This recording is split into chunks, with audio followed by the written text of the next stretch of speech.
नमस्कार दोस्तों, स्वागत है आप सभी का हमारे YouTube channel GK with Neetu में। आज हम लेकर आए हैं भारतीय जनगणना से संबंधित कुछ महत्वपूर्ण जीके प्रश्नों का पार्ट 1। तो ये वीडियो को शुरू करने से पहले यदि आप चैनल पर नए हैं तो प्लीज़ चैनल को सब्सक्राइब कर लीजिए, तो बेल आइकन को दबा दें, इससे आगे आने वाली वीडियो का नोटिफिकेशन आप तक सबसे पहले पहुंच सके। तो ये वीडियो को शुरू करते हैं। पहला प्रश्न है हमारा, भारत में पहली नियमित जनगणना कब हुई थी? तो भारत में पहली नियमित जनगणना कब हुई थी? ये हुई थी हमारी 1872 में। कब हुई थी? 1872 में। Option A 1872। अगला प्रश्न है हमारा, भारत में जनगणना कितने वर्ष के अंतराल पर होती है? भारत में जनगणना कितने वर्ष के अंतराल पर होती है? तो कितने वर्ष के अंतराल पर होती है? ये 10 वर्ष की। ऑप्शन सी 10 वर्ष। अगला प्रश्न है हमारा, भारत की जनसंख्या विश्व में किस स्थान पर है? तो विश्व में भारत की जनसंख्या किस स्थान पर है? ये प्रथम स्थान पर। ऑप्शन ए प्रथम। अगला प्रश्न है हमारा, भारत में जनसंख्या घनत्व का अर्थ क्या होता है? तो भारत में जनसंख्या घनत्व का अर्थ क्या होता है? प्रति वर्ग किलोमीटर जनसंख्या। क्या होता है? प्रति वर्ग किलोमीटर जनसंख्या। ऑप्शन बी प्रति वर्ग किलोमीटर जनसंख्या। अगला प्रश्न है हमारा, भारत में सबसे अधिक जनसंख्या वाला राज्य कौन सा है? तो सबसे अधिक जनसंख्या वाला राज्य कौन सा है हमारा? ये हमारा उत्तर प्रदेश। कौन सा है? उत्तर प्रदेश। Option B Uttar Pradesh. अगला प्रश्न है हमारा, भारत में सबसे कम जनसंख्या वाला राज्य कौन सा है? सबसे कम जनसंख्या वाला राज्य कौन सा है हमारा? सिक्किम। कौन सा है? सिक्किम। Option A Sikkim. अगला प्रश्न है हमारा, भारत में जनसंख्या घनत्व सबसे अधिक किस राज्य में है? जनसंख्या घनत्व सबसे अधिक किस राज्य में है? तो किस राज्य में? ये पश्चिम बंगाल में। ऑप्शन बी पश्चिम बंगाल। अगला प्रश्न है हमारा, भारत में सबसे कम जनसंख्या घनत्व किस राज्य में है? सबसे कम जनसंख्या घनत्व किस राज्य में है? तो सबसे कम जनसंख्या घनत्व है हमारा अरुणाचल प्रदेश में। Option A Arunachal Pradesh. अगला प्रश्न है हमारा, भारत में साक्षरता दर सबसे अधिक किस राज्य में है? तो साक्षरता दर यानी सबसे अधिक पढ़े लिखे किस में है? केरल में। हमारे कहाँ है? केरल में। Option B Kerala. अगला प्रश्न है हमारा, भारत में साक्षरता दर सबसे कम किस राज्य में है? तो साक्षरता दर सबसे कम किस राज्य में? बिहार में। किस में? बिहार में। Option A Bihar. अगला प्रश्न है हमारा, भारत में लिंगानुपात का अर्थ क्या है? भारत में लिंगानुपात का अर्थ क्या है? तो क्या है? प्रति 1000 पुरुषों पर महिलाओं की संख्या को लिंगानुपात कहते हैं। ठीक है। ऑप्शन सी प्रति 1000 पुरुषों पर महिलाओं की संख्या। अगला प्रश्न है हमारा, भारत में सबसे अधिक लिंगानुपात किस राज्य में है? भारत में सबसे अधिक लिंगानुपात किस राज्य में? तो किस राज्य में? केरल में। Option B Kerala. अगला प्रश्न है हमारा, भारत में सबसे कम लिंगानुपात किस राज्य में है? तो सबसे कम लिंगानुपात किस राज्य में? हरियाणा में। कहाँ? हरियाणा में। Option A Haryana. अगला प्रश्न है हमारा, भारत की जनसंख्या का सबसे अधिक हिस्सा किस क्षेत्र में रहता है?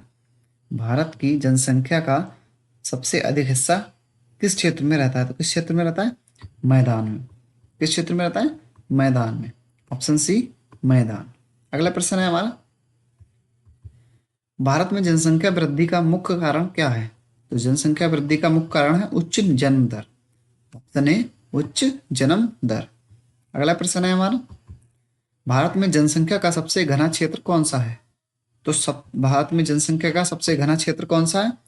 तो ये हमारा है गंगा मैदान। ऑप्शन ए गंगा मैदान। अगला प्रश्न है हमारा, भारत में सबसे अधिक जनसंख्या वाला केंद्र शासित प्रदेश कौन सा है? तो सबसे अधिक जनसंख्या वाला केंद्र शासित प्रदेश कौन सा है? दिल्ली। Option A Delhi. अगला प्रश्न है हमारा, भारत में सबसे कम जनसंख्या वाला केंद्र शासित प्रदेश कौन सा है? तो सबसे कम जनसंख्या वाला कौन सा है? ये हमारा केंद्र शासित प्रदेश है लक्षद्वीप। कौन सा है? लक्षद्वीप। Option B Lakshadweep. अगला प्रश्न है हमारा, भारत में जनसंख्या विस्फोट किसे कहते हैं? तो किसे कहते हैं? तेजी से जनसंख्या वृद्धि के लिए। ऑप्शन ए बी तेजी से जनसंख्या वृद्धि।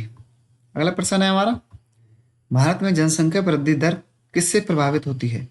तो किससे प्रभावित होती है? उपरोक्त सभी से, जन्म दर, मृत्यु दर और प्रवासन दोनों से। ऑप्शन डी उपरोक्त सभी। अगला प्रश्न है हमारा, भारत में जनसंख्या पिरामिड किसे दर्शाता है? भारत में जनसंख्या पिरामिड किसे दर्शाता है? तो किसे दर्शाता है? आयु संरचना के लिए। ऑप्शन ए आयु संरचना। अगला प्रश्न है हमारा, भारत में ग्रामीण जनसंख्या अधिक क्यों है? तो ग्रामीण जनसंख्या अधिक क्यों? कृषि आधारित अर्थव्यवस्था के कारण। ऑप्शन ए कृषि आधारित अर्थव्यवस्था के कारण। अगला प्रश्न है हमारा, भारत में शहरीकरण का मुख्य कारण क्या है? शहरीकरण का मुख्य कारण क्या है? सभी। ऑप्शन डी सही हो जाएगा हमारा। शिक्षा, रोजगार और उद्योग तीनों की वजह से शहरीकरण का मुख्य कारण है। ऑप्शन डी सही हो जाएगा हमारा। अगला प्रश्न है हमारा, भारत में प्रवासन का मुख्य कारण क्या है? तो प्रवासन का मुख्य कारण क्या है? उपरोक्त सभी सही हो जाएगा इसमें भी हमारा, रोजगार, शिक्षा और विवाह। ऑप्शन डी सभी।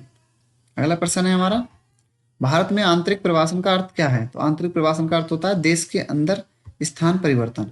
ऑप्शन है देश के अंदर स्थान परिवर्तन। अगला प्रश्न है हमारा, भारत में जनसंख्या नीति पहली बार कब घोषित हुई थी? भारत में जनसंख्या नीति पहली बार कब घोषित हुई थी? तो कब हुई थी? 1976 में। कब हुई थी? 1976 में। ऑप्शन ए 1976 में। अगला प्रश्न है हमारा, भारत की राष्ट्रीय जनसंख्या नीति कब लागू हुई थी? तो भारत की राष्ट्रीय जनसंख्या नीति कब लागू हुई थी? तो ये कब लागू हुई थी? 2000 में। कब हुई थी? 2000 में।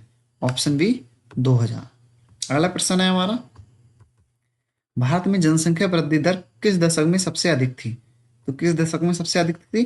1971 से 1981 दशक। कौन से दशक में सबसे अधिक थी? 1971 से 1981 वाले में। ऑप्शन सी सही हो जाएगा हमारा। अगला प्रश्न है हमारा, भारत में जनसंख्या स्थिरीकरण का अर्थ क्या है? भारत में जनसंख्या स्थिरीकरण का अर्थ क्या है? तो क्या है? जनसंख्या संतुलन। क्या अर्थ है? जनसंख्या संतुलन। ऑप्शन बी जनसंख्या संतुलन। अगला प्रश्न है हमारा, भारत में सबसे अधिक जनसंख्या वाला शहर कौन सा है? सबसे अधिक जनसंख्या वाला शहर कौन सा है? तो कौन सा है ये मुंबई। कौन सा है? मुंबई। Option B Mumbai.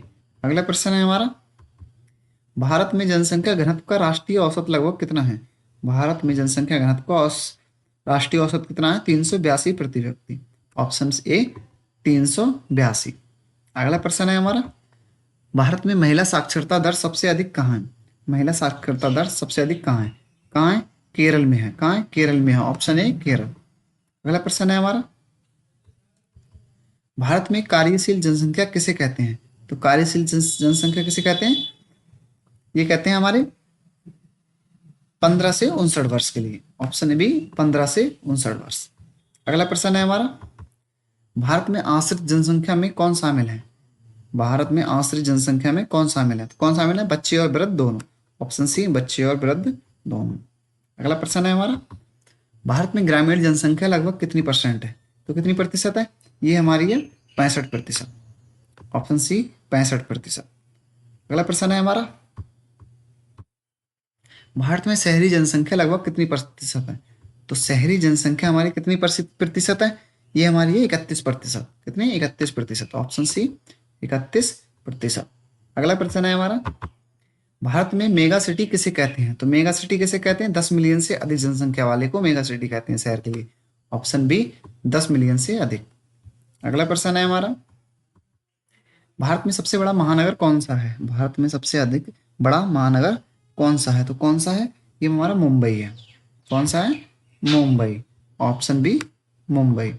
अगला प्रश्न है हमारा, भारत में जनसंख्या संक्रमण सिद्धांत किससे संबंधित है? तो किससे संबंधित है ये? जनसंख्या परिवर्तन से। ऑप्शन ए जनसंख्या परिवर्तन से। अगला प्रश्न है हमारा, भारत में सबसे तेजी से बढ़ने वाला शहर कौन सा है? भारत में सबसे तेजी से बढ़ने वाला शहर कौन सा है? तो कौन सा है? बेंगलुरु। कौन सा है? बेंगलुरु। Option A Bengaluru. अगला प्रश्न है हमारा, भारत में सबसे अधिक शहरी जनसंख्या किस राज्य में है? तो शहरी जनसंख्या सबसे अधिक किस राज्य में है? ये हमारी है महाराष्ट्र में। किस कहाँ है? महाराष्ट्र में। Option A Maharashtra. अगला प्रश्न है हमारा, भारत में सबसे अधिक ग्रामीण जनसंख्या किस राज्य में है? सबसे अधिक ग्रामीण जनसंख्या किस राज्य में है? तो किस राज्य में है? उत्तर प्रदेश में। किस राज्य में? उत्तर प्रदेश में। Option A Uttar Pradesh. अगला प्रश्न है हमारा, भारत में परिवार नियोजन कार्यक्रम कब शुरू हुआ था? भारत में परिवार नियोजन कार्यक्रम कब शुरू हुआ था? तो परिवार नियोजन कार्यक्रम कब शुरू हुआ था हमारा? ये हुआ था हमारा 1952 में। कब हुआ था? 1952 में। Option A 1952। अगला प्रश्न है हमारा, भारत में बाल जनसंख्या किस आयु वर्ग को कहते हैं? तो बाल जनसंख्या किस आयु वर्ग को कहते हैं? कहते हैं 0 से 14 वर्ष। किसे? 0 से 14 वर्ष के लिए। अगला प्रश्न है हमारा, तो ये थे हमारे भारतीय जनसंख्या तथा जनगणना से संबंधित प्रश्नों का पार्ट 1। मिलते हैं अगली वीडियो में। तो प्लीज चैनल को सब्सक्राइब और वीडियो को लाइक और शेयर करना ना भूलें। जय हिंद, जय भारत।